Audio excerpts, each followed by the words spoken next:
Halo, jumpa lagi dengan Padi Dadakan bersama gue Wisnu, dan kali ini mau ngulas pertandingan yang berlangsung tadi pagi antara Tottenham Hotspur melawan Chelsea. Oke, kita bahas dulu starting lineup. Di Tottenham, Vicario sebagai penjaga gawang, lalu ada Udogie dan Pedro Porro di back sayap, Vicky van de Ven dan Christian Romero di back tengah, double pivot, ada duo gelandang yang sepanjang musim ini ya bermain bagus menurut gua, Pape Sarr dan Yves Bissouma. Lalu di depan gelandang serang ada Maddison, di sayap ada Brennan Johnson dan Kulusevski, lalu Son Heung-min sebagai striker ya. Lalu di Chelsea, Robert Sanchez, duo back tengah ada Disasi dan Thiago Silva, Lewy Colwill dan Reece James di back sayap, Caicedo dan Enzo sebagai double pivot, Conor Gallagher, Cole Palmer dan Raheem Sterling ya di depan, lalu ada Nicholas Jackson. Oke, kita bahas dari jalannya pertandingan. Menit-menit awal seperti biasa Tottenham langsung inisiatif menyerang ya, langsung menyerang, dan di menit-menit awal sebenarnya sudah sempat terjadi gol, tapi sayang dianulir ya karena offside Son Heung-min ya. Lalu tidak lama berselang di menit kelima Dejan Kulusevski melepaskan tendangan yang ke deflect ya, berubah arah, kena Lewy Colwill, berubah arah jadi masuk ya. Boleh dibilang ini gol yang beruntung lah, cukup beruntung lah kalau menurut gua. Soalnya kalau nggak deflect itu pasti kena sama Robert Sanchez, tendangannya nggak terlalu kencang-kencang juga. Dan ini jadi gol, dan ya ini gol yang beruntung ya, tapi secara permainan Tottenham memang sambil menyerang terus ya, menciptakan peluang terus, dan sampai menit 20 sekian lah, dan itu petaka mulai terjadi ya. Dan gue pikir setelah terjadinya gol ini, wah Chelsea kayaknya susah nih kalau mau comeback gitu ya. Susah kalau permainannya seperti ini ya, Tottenham mengurung terus, Chelsea susah megang bola juga ya, megang bola juga hilang terus. Ini ya rada-rada PR sih. Cuman pertandingan seru, Chelsea juga berani merespon ya dengan pressing tinggi juga, dan agresivitas tinggi lah istilahnya dari gelandang-gelandang Chelsea, dan pemain belakang Chelsea ya lumayan berani juga ngeladenin Tottenham. Dan terjadilah suatu pelanggaran lah, kalau dibilang pelanggaran yang sebenarnya ini udah gol dulu ya. Moises Caicedo udah nyetak gol dulu, tapi sebelum terjadinya gol ada pelanggaran Christian Romero terhadap Enzo di sini ya.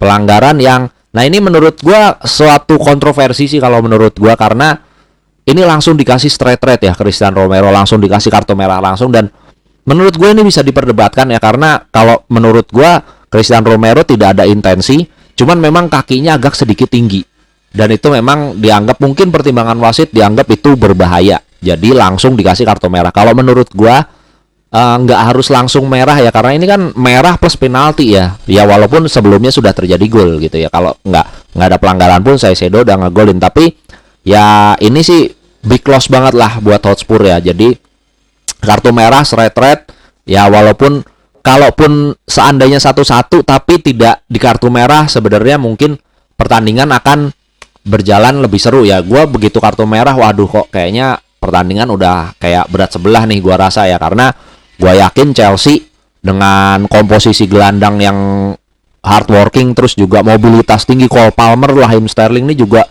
daya jelajahnya tinggi semua ya. Jadi ini menurut gua dengan 10 orang Hotspur akan kesulitan gitu menurut gua sejak terjadinya kartu merah. Jadi menurut gua nih udah nggak imbang lah gitu ya. Minimal ya sehasil maksimal untuk Hotspur adalah seri, gua pikir ya, dengan 10 orang. Tadinya gua pikir seperti itu. Tapi ternyata di luar dugaan ya, dengan bermain 10 orang pun Tottenham nggak mau mengendorin ini yang ngendorin serangan ya, tetap ngambil inisiatif serangan terus, nguasain bola, menyerang terus. Dan memang ternyata ya memang inilah gaya permainan Tottenham di bawah Ange Postecoglou ya, dengan serangan yang ya nyerang lah, sepak bola menyerang, attacking football gitu. Dan petaka lagi kembali terjadi di babak kedua ya. Gue lupa menit 60-an lah kalau gue nggak salah, menit berapanya gue agak lupa. Jadi ada kartu merah gitu, kartu kuning kedua lah dari Udogie ya. Kartu kuning kedua yang menyebabkan Udogie harus keluar dan Hotspur harus bermain dengan 9 orang. Nah, di sini yang menarik nih ya, yang menarik. Hotspur ya dengan bermain 9 orang dia tetap tidak bertahan. Wah, ini yang gua kaget. Kalau 10 orang oke lah, dia masih menyerang ya. Dan gua pikir begitu 9 orang, tadinya gua pikir udahlah Hotspur selesai gitu ya, bertahan habis. Dengan skor 1 sama nih Mas ya, bertahan habis pasti. Ternyata enggak. Dia tetap main defensive line tinggi. Jadi kalau teman-teman kalau nonton pertandingannya gitu ya, Posisi gelandangnya ini rapet banget. Posisi gelandangnya ini udah ditarik keluar ya, anggap udah nggak ada 2 orang lah ya, anggap udah ditarik keluar. Back juga Christian Romero udah ditarik keluar ya. Ini jadi 4 back ya. Eric Dier masuk ya, Eric Dier masuk. Lalu dia ngepres tuh sampai defensive line tuh sampai garis-garis tengah gini. Nah, sampai garis-garis tengah gini dia. Ini anggap 3 orang ya di tengah gini. Ini dia ngepres sampai sini. Nah, dan Chelsea ya dengan overload juga ya, dengan overload dari sisi sini. Memang Nicholas Jackson mending sering terperangkap offset gitu, jadi bola nggak diarahin ke dia. Raheem Sterling kadang-kadang yang masuk dari sini, Cole Palmer juga ya masuk dari second line gitu ya. Buat ya ini biasa buat decoy aja mungkin ya, Nicholas Jackson terperangkap offset, kadang ya wingbacknya gitu ya yang maju ke depan gitu. Jadi ya bener-bener Hotspur kalau menurut gua menampilkan pertandingan yang menarik gitu ya, tidak mau bertahan. Ya kalau dari segi fans netral ya kita lihatnya ini pertandingan yang menarik ya, karena wah udah pasti banyak gol lah kayak gini ya, bisa kebobolan banyak gitu.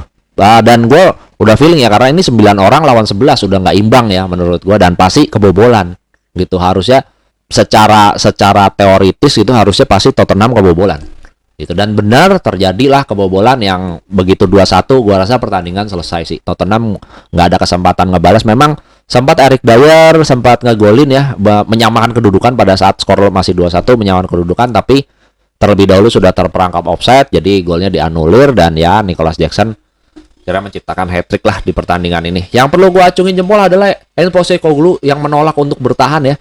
Ya berarti memang kita paham bahwa Tottenham Hotspur musim ini di tangan atau di era Ange Postecoglou ini bakal, gua nggak tahu dia bakal bertahan lama atau tidak.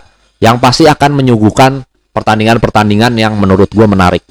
Tottenham Hotspur ya, menarik untuk ditunggu, selalu menarik, dan ya selalu punya cara untuk menjebol gawang lawan dan menolak untuk bertahan. Yang ini gue suka ya sebagai fans netral yang mengharapkan terjadinya banyak gol, yang nggak peduli menang atau kalah, yang penting gue terhibur aja gitu ya. Tottenham Hotspur salah satu tim yang menurut gue musim ini harus gue acungin jempol ya. Selama kan ada beberapa nih tim yang bermain menyerang ya, Brighton, Tottenham Hotspur, Arsenal, terus Manchester City gitu ya, tim yang memang filosofinya adalah menyerang gitu ya. Itu memang enak ditonton ya. Kalau nggak menang gitu ya kebobolan. Ya kalau bisa ya, intinya mereka menciptakan gol lebih banyak dari kebobolan lah. Seperti itu ya. Tapi City sama Arsenal mungkin next level lah, beda lah gitu ya. Kadang-kadang mereka masih konservatif dan main sedikit bertahan. Tapi kalau Hotspur ini ternyata gila. Ange Postecoglou ternyata ya mirip sama Brighton lah kalau gua rasa ya. Nggak bisa bertahan. Nggak bisa main bertahan ya. Tapi ya ini yang memang harus dibayar. Tapi ya it's okay, kebobolan 4, kebobolan 3, kebobolan 2 sama aja ya. Cuman yang gua aneh pada saat skor 1 sama dan 9 orang, gua kira bahwa si Hotspur akan udah parkir bus aja, akan numpuk gitu. Ternyata enggak, yang justru ngebuat pertandingannya menarik ya. Ya udah, paling gitu aja ya ulasan tentang pertandingan semalam. Kalau gitu gua pamit undur diri dulu. Terima kasih udah nonton. See you in the next video. Bye bye.